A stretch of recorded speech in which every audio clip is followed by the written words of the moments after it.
Betty and Barney Hill were an American couple from the U.S. state of New Hampshire. While the Hills are widely regarded as being the very first humans to ever be abducted by ETs, there remains some debate over whether or not they truly were the first alien abductees in Earth's history. What's clear is that they were the first American couple to receive a lot of media attention over their 1961 abduction account. They were a brave and courageous couple whose lives were unfortunately steeped in controversy, which was no fault of their own. In addition to the controversy subsequent to going public with their abduction account, they were married at a time in our history where interracial marriages were very taboo, to say the least. Barney was a postal worker whose wife, Betty, was a social worker. They were both heavily involved in the civil rights movement as well. On the evening of September 19, 1961, they were driving back home to New Hampshire on U.S. Route 3 after vacationing in Quebec and Niagara Falls. At around 10:30 p.m., they observed a bright point of light in the sky, which they initially believed to be a shooting star. It quickly became apparent, however, that this was no ordinary meteor. The point of light began moving upwards erratically from below the moon and the planet Jupiter and across the moon in a northwesterly trajectory while growing consistently bigger and brighter. At this point, Betty convinced Barney to pull over so they could take a better look at the odd spectacle. Barney parked at a rest area just south of Twin Mountain, and they both exited the car along with their dog, Delcy.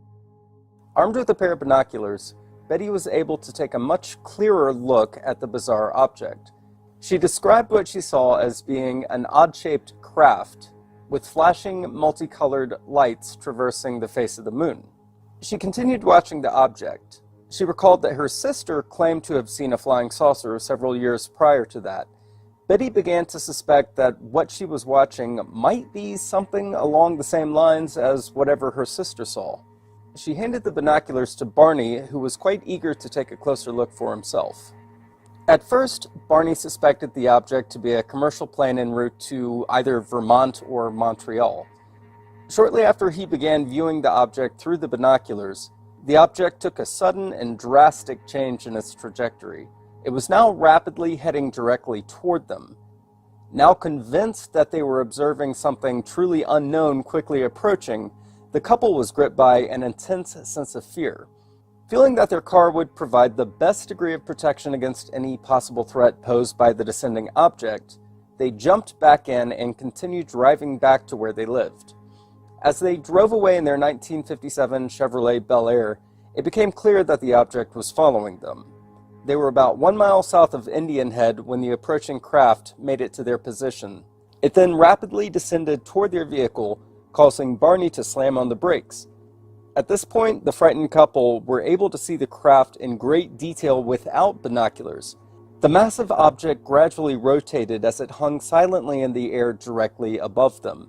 It was a classic disc-shaped flying saucer, which Barney described as looking like a huge metallic pancake. Betty estimated the diameter of the circular craft to be at least 60 feet, or 18 meters.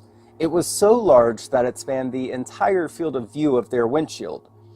Barney was a highly intelligent, freedom-loving, patriotic supporter of the right to bear certain objects relating to self-defense. With his self-defense piece in his pocket, Barney stepped out of the car and cautiously approached the object. He was able to see multiple humanoid beings staring back at him through the craft's windows. One of the entities began communicating with him telepathically, instructing him to stay where he was and to keep his gaze locked onto the eyes of the entity. The self-defense piece he was carrying no longer provided him any sense of security in the situation. Terrified and fearing for his life, Barney quickly retreated back to the vehicle. In a state of sheer panic, the tires screeched as they attempted to escape. Now certain of the entity's intent to capture them, Barney instructed Betty to roll her window down and watch the object as it continued stalking them from above.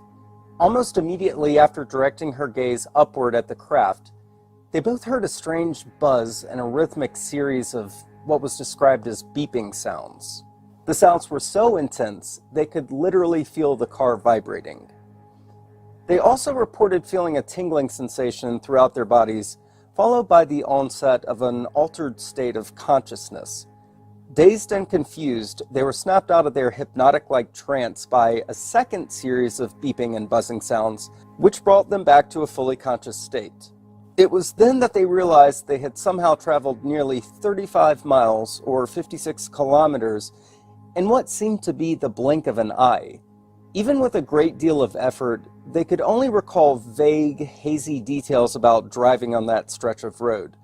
The most notable event they were able to remember was having to stop at a roadblock and observing a large, fiery orb in the middle of the road. The sun was just starting to come up by the time they got back home. Once back, they began taking note of a few other strange things for which they could not account. Both of their watches had stopped at the exact same time during their drive. Neither of their watches ever worked again. Barney's best pair of dress shoes were scuffed beyond repair. There were several tears in Betty's dress, as well as a pink powdery substance. The leather neck strap for the binoculars was torn, and they noticed a glossy pattern of concentric circles on their trunk, which had not been there prior to their ordeal. When a compass was placed over the circular pattern, the needle of the compass would spin wildly. 2 days later, Betty contacted Major Paul W. Henderson at Peace Air Force Base to report what little bit she was able to remember about the night in question. Major Henderson's report initially concluded that what the Hills had seen was nothing more than the unassuming planet Jupiter, which somehow made perfect sense to the Major. According to the Air Force Intelligence Information Record, Major Henderson's conclusion was revised 3 times after his initial conclusion that they had simply misidentified Jupiter, from an optical illusion to a temperature inversion, with the final conclusion being insufficient data. Major Henderson submitted his findings about the Hills case to the Air Force's official UFO research project, the now declassified Project Blue Book. Betty soon began researching the UFO phenomenon at her local library. She came across a book written by a retired Marine Major, Donald Kehoe. Not only was Major Kehoe a firm believer of the UFO phenomenon, he was also the head of the civilian UFO research organization, NICAP. Betty reached out to Major Kehoe, who was eager to introduce the couple to other members of NICAP. The Hills were then interviewed by several NICAP members who deemed their story to be consistent and credible. During one of these interviews, Barney began to suspect that he had what he referred to as a mental block of some kind that prevented him from remembering more about the events that transpired that night. He further suspected that there may have been things about that night that he wouldn't want to remember even if he could. He had a vague notion that there was something very traumatic about the ordeal. He just couldn't recall specific details. Shortly after their ordeal, Betty began having vivid dreams about what transpired that night. She believed that certain elements of the dreams were subconscious memories of what she and Barney experienced during their span of missing time. The possibility of undergoing hypnosis was suggested as a means of potentially unlocking the mental block that had been imposed upon them. Though Barney was initially apprehensive, both of them eventually decided to undergo hypnosis. The multiple hypnotic regressions they each underwent yielded many interesting details about their encounter that they had not previously been able to recall. The sessions revealed a general description of the entity's appearance, undergoing a physical exam of some kind, telepathic conversations between the Hills and the entities, and many other strikingly consistent details which seemed to corroborate each other's account of what transpired that night. Among the most intriguing and notable details gleaned from the sessions was Betty's hand-drawn star map. During one session, she recalled asking the entities where they came from. They showed her an image of what appeared to be a constellation. The sessions enabled her to recall the image in such great detail that she was able to draw it on a piece of paper. The image was shown to numerous astronomers with the hope that one of them would be able to identify the constellation. Unfortunately, no one could. Skeptics and debunkers would use this as evidence that the Hills account was totally bogus until an unexpected discovery was made by a school teacher and amateur astronomer named Marjorie Fish.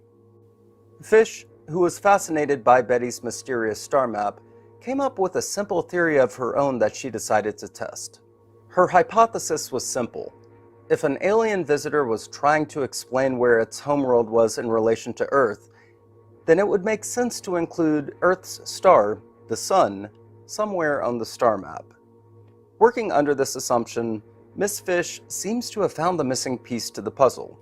If the star designated Sol represents our Sun, then Betty's star map becomes a nearly perfect match for the Zeta Reticuli system. Her theory was so intriguing to many mainstream astronomers that it was featured as the opening article in the December 1974 publication of Astronomy. While this article would prove to sway the minds of many former skeptics, not everyone was so convinced. Noted astronomers Carl Sagan and Stephen Soter believed the similarities between Betty's star map and Zeta Reticuli to be nothing more than a random alignment of chance points. In a 1980 episode of Cosmos, Sagan demonstrated, or attempted to demonstrate depending on your point of view, that the real-life map of Zeta Reticuli bore little resemblance to Betty's drawing if the lines in Betty's drawings were to be removed. On the other hand, a respected statistician named David Saunders came to a very different conclusion. Saunders, who was an integral part of the Condon UFO study, argued that it was statistically improbable that Betty's map would line up so well with Zeta Reticuli by sheer coincidence. He calculated the odds of such a coincidence to be at least 1 in 1,000. On February 25, 1969, Barney's life was sadly cut short due to a cerebral hemorrhage. He was only 46 years old. Betty lived a long and full life, reaching the ripe old age of 85. After battling lung cancer, she passed away on October 23, 2004. As we now visit their final resting place, may the Hills always be remembered for the courage and bravery they displayed in the face of adversity. Not only were they true pioneers in the civil rights movement, they served an integral role in bringing much-needed legitimacy to the field of UFO research. May their lives forever serve as a reminder to always keep an open heart and an open mind, and may they rest in peace. And here we are at the Greenwood Cemetery here in Kingston, New Hampshire. And I am approaching now the grave of Betty and Barney Hill, the interrupted journey. Quite a fascinating story, to say the least. Those are Betty's parents right there, Raymond and Florence Barrett. And you can see in the back of their grave, their daughters' names are on the grave. Eunice Barrett, which would be, of course, Betty Hill. Her middle name, Elizabeth, short for Betty. Janet Miller might be the daughter, don't quote me. So her name was also emblazoned on the stone, but these are her parents. And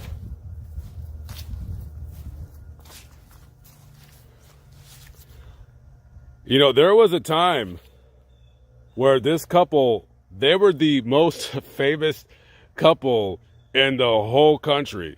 Just this story was so absolutely wild. And let me tell you, as a little kid, my favorite television show, and to this day is still my favorite television show, that is, of course, Unsolved Mysteries. I never, ever forgot this story. And I always made it a point in my life to visit this grave if there was anything I do. And this was the most important grave for me to visit here on the East Coast. Just absolutely incredible. And I can't believe I am afforded the opportunity in my life to do these kinds of things. Whether you choose to believe or not to believe, that choice is always up to the person who's receiving any information.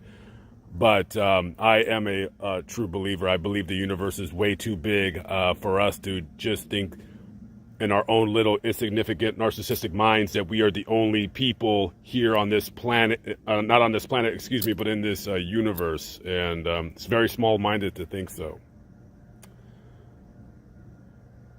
And these two people got to experience, good or bad, depending on what your opinion is, something that most of us will never get to experience. So rest in peace to both Betty and Barney Hill and the Barretts. Okay, guys. Fascinating graveyard. I'll catch up with you on the next vlog. Don't forget to subscribe to my buddy Drew from Mad Cat Mysteries, especially if you are interested in the UFO phenomenon or also spirits. You never know what he's going to upload.